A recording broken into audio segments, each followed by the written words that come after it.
हाय, hello guys. आज आम्ही करत आहे चुलीवरचे मटण. त्यासाठी आम्ही एक पातेलं घेतलं आहे, त्यामध्ये तेल घालून घेतलेलं आहे. एका पातेल्यात तेल घातल्यानंतर त्यामध्ये एक उभा कापून घेतलेला कांदा घेतलेला आहे, बारीक कापलेला, आणि नंतर अद्रक लसूण पेस्ट घालून घेतलेली आहे.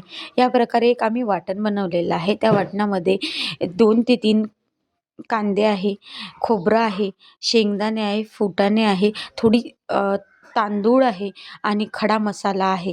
याला छान असं वाटण बनवलेलं आहे आणि त्याला छान असं वाटून घेतलेलं आहे मिक्सरमध्ये. एकदम छान असं बारीक करून घ्यायचं. नंतर या तेलामध्ये आपल्याला घालून घ्यायचं आहे. इथे नंतर 1 चम्मच तिखट घेतलेलं आहे. या चमच्याने तिखट घेतलं आहे, चवीप्रमाणे मीठ घेतलं आहे, थोडी हळद घेतला आहे आणि काळा मसाला घेतलेला आहे. आणि धने पावडर घ्यायची आहे. धने पावडर घातलेली आहे, ती आपल्याला इथे घालायची आहे. नंतर आपल्याला मसाल्याला छान शिजू द्यायचं. मी इथे एव्हरेस्टचा चिकन मसाला, झरेकरचा मसाला आणि मीठ मसाला घेतलेला आहे. मी इथे 3 प्रकारचे मसाले घेतले आहेत. त्यामध्ये आपल्याला एक पाणी घ्यायचं आहे एका वाटीमध्ये आणि हे सगळे मसाले त्यामध्ये घालून घ्यायचे आहे. हे पूर्ण मसाले मी यूज केलेले आहे आणि जो काही मसाला आपला लाल तिखटवाला शिजला होता त्यामध्ये हे घालून घ्यायचं आहे.